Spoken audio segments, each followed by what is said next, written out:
Assalamualaikum.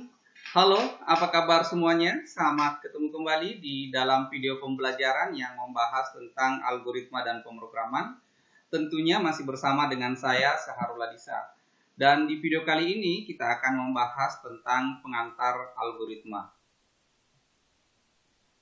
Baik, pengertian algoritma menurut beberapa referensi yang saya sudah kumpulkan dijelaskan bahwa algoritma itu adalah urutan atau langkah-langkah logis penyelesaian masalah pemrograman komputer yang disusun secara sistematis. Jadi di sini jelas ya bahwa masalah yang akan kita susun algoritmanya nantinya itu adalah masalah yang akan kita selesaikan dengan menggunakan pemrograman komputer. Jadi kalau masalah itu tidak harus diselesaikan dengan menggunakan pemrograman komputer, maka masalah itu tidak perlu kita susun algoritmanya seperti yang dimaksud pada pengertian ini.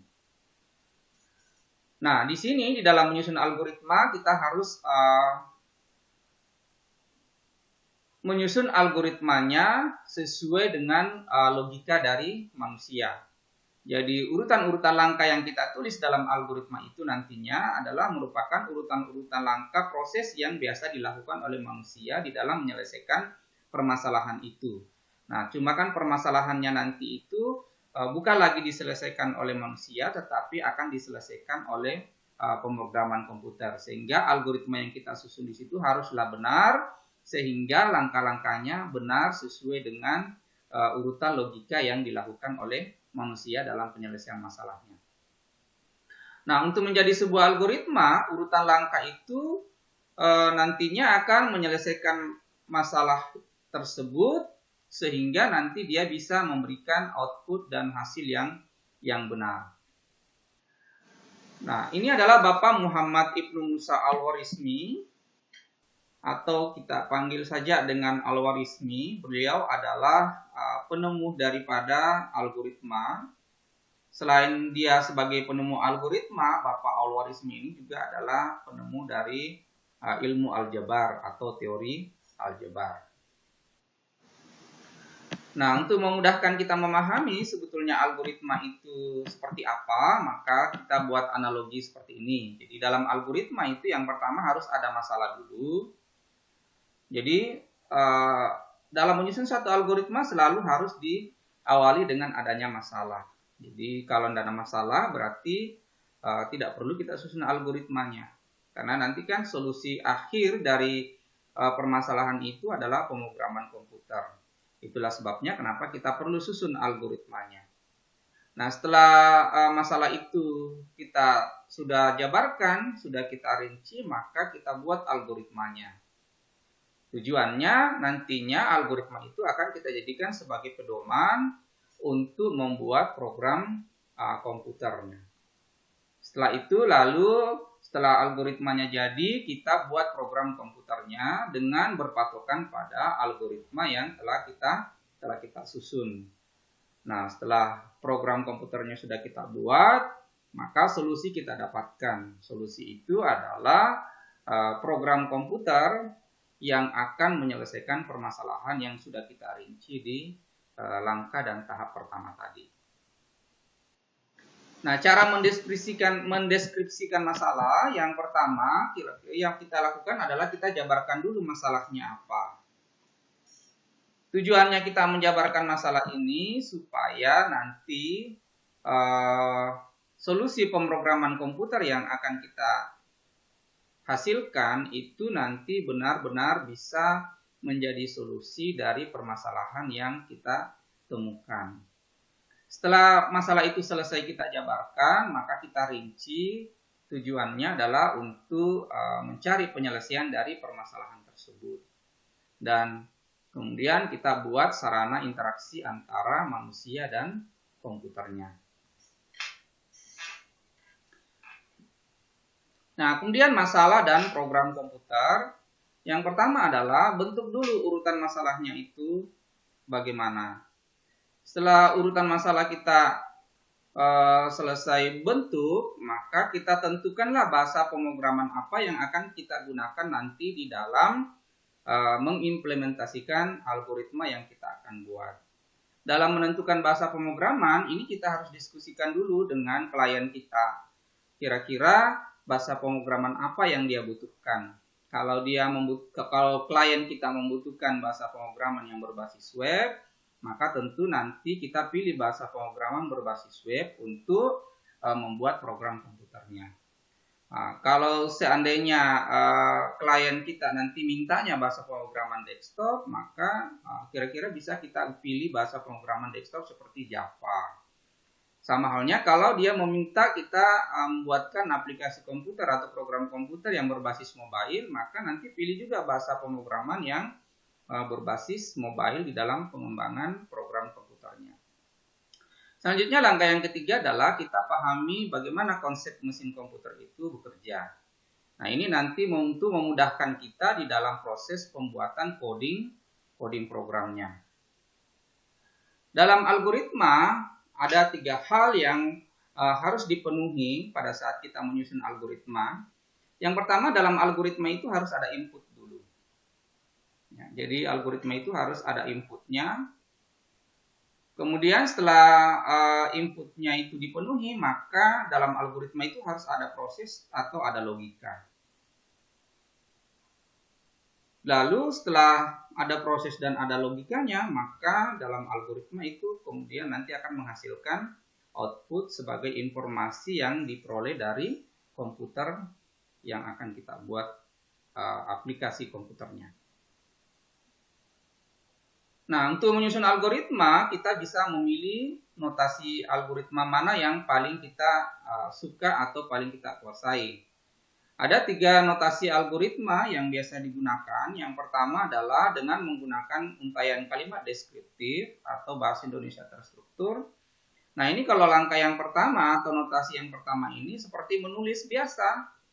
Seperti menulis tahapan-tahapan yang akan kita lakukan di dalam menghasilkan sesuatu.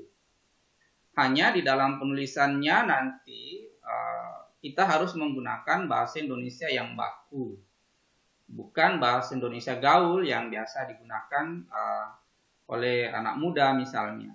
Ya, jadi tidak menggunakan kalimat-kalimat atau kata-kata yang tidak baku.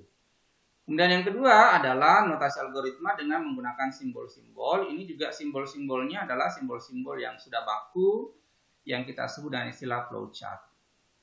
Dan yang ketiga adalah kita menulis dan membuat notasi algoritma itu dengan menggunakan pseudocode. Nah, nanti kita akan bahas satu persatu 3 jenis notasi algoritma ini di video-video pembelajaran selanjutnya.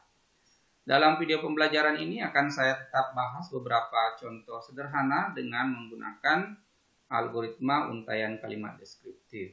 Seperti contoh kita yang pertama ini. Bagaimana algoritma untuk menukar isi gelas dari 2 buah gelas, yang satunya gelas berisi minuman teh dan yang satunya adalah gelas yang berisi minuman kopi. Nah, bagaimana cara menukar isi masing-masing gelasnya? Maka di dalam algoritma itu secara logika manusia, maka kita tidak bisa menukar secara langsung, tetapi yang pertama kita harus punya gelas kosong atau gelas cadangan namanya. Kemudian di tahapan kedua, langkah kedua, maka tuangkan isi minuman teh ke dalam gelas kosong. Setelah itu berarti gelas tehnya sudah kosong karena sudah dituang ke gelas X tadi, maka gelas yang berisi kopi itu sudah bisa dipindahkan ke gelas yang tadinya diisi oleh teh. Dan selanjutnya langkah yang keempat adalah dari gelas X tadi yang menyimpan isi dari minuman teh, itu kemudian kita tuangkan ke dalam gelas yang tadinya berisi kopi. Sehingga hasil akhirnya adalah outputnya gelas teh akan bertukar dengan gelas kopi isinya. Kemudian kita lihat dulu latihan yang lainnya. Buatlah suatu algoritma untuk proses pembuatan kopi yang rasa manisnya tepat. Jadi masalahnya di sini adalah bagaimana membuat kopi yang rasa manisnya tepat. Jadi di sini takaran kopi dan takaran gulanya itu yang menjadi titik poin di dalam algoritma ini, bagaimana menentukan rasa manis yang tepat. Kita ikuti kira-kira algoritmanya seperti ini. Yang pertama, siapkan peralatan dan bahannya dulu. Kemudian masukkan 1 sendok kopi ke dalam gelas. Jadi kalau ada yang mengatakan bahwa kopi yang rasa manisnya tepat itu adalah yang menggunakan 2 sendok kopi, maka nanti bisa menggunakan masukkan 2 sendok kopi ke dalam gelas. Misalnya ya. Kemudian yang ketiga, masukkan 2 sendok gula ke dalam gelas. Mungkin ada yang mengatakan kalau kita mau buat kopi yang rasa manisnya tepat itu adalah dengan menggunakan 1 sendok gula, maka algoritmanya ini bisa diganti dengan menggunakan kata masukkan 1 sendok gula ke dalam gelas. Jadi ini takarannya ini tergantung pada kebiasaan kita yang kita biasa lakukan di dalam melakukan pembuatan minuman kopi yang rasa manisnya tepat. Masukkan air panas ke dalam gelas. Setelah itu aduklah dengan sendok. Dan setelah itu kita mendapatkan kopi sudah siap. Nah, di sini saya sudah menentukan di belakang mana yang bagian persiapan, bagian input di dalam algoritmanya. Kemudian yang mana yang bagian proses atau logika, dan yang mana yang merupakan bagian output. Jadi ini sudah memenuhi unsur algoritma tadi, bahwa dalam algoritma itu harus ada input, harus ada proses, dan harus ada outputnya. Jadi kesimpulan kita tentang algoritma, pengantar algoritma kita, yang pertama adalah algoritma itu adalah penyusunan aspek proses logika dari suatu pemecahan masalah tanpa melihat karakteristik bahasa pemrograman yang akan digunakan. Jadi artinya di sini bahwa algoritma yang kita susun itu tidak boleh atau sebaiknya jangan melihat karakteristik bahasa pemrograman yang akan kita gunakan. Jadi kita susunlah algoritmanya itu dengan menggunakan susunan algoritma yang bersifat umum tanpa merujuk ke satu bahasa pemrograman. Yang kedua adalah algoritma itu adalah urutan notasi logika yang merupakan hasil analisis dan rancangan sistematik dari strategi pemecahan masalah untuk menggambarkan urutan langkah kerja yang jika dikerjakan itu akan membawa ke output atau ke tujuannya. Kesimpulan ketiga adalah algoritma itu adalah urutan logika langkah kerja untuk penyelesaian masalah. Saya kira itu saja pembahasan kita dalam video ini tentang pengantar algoritma. Jika ada pertanyaan, nanti kita akan berdiskusi. Kirimkan pertanyaannya melalui grup diskusi kita. Insya Allah saya akan jawab jika saya bisa. Terima kasih atas perhatiannya. Sampai ketemu lagi. Assalamualaikum warahmatullahi wabarakatuh.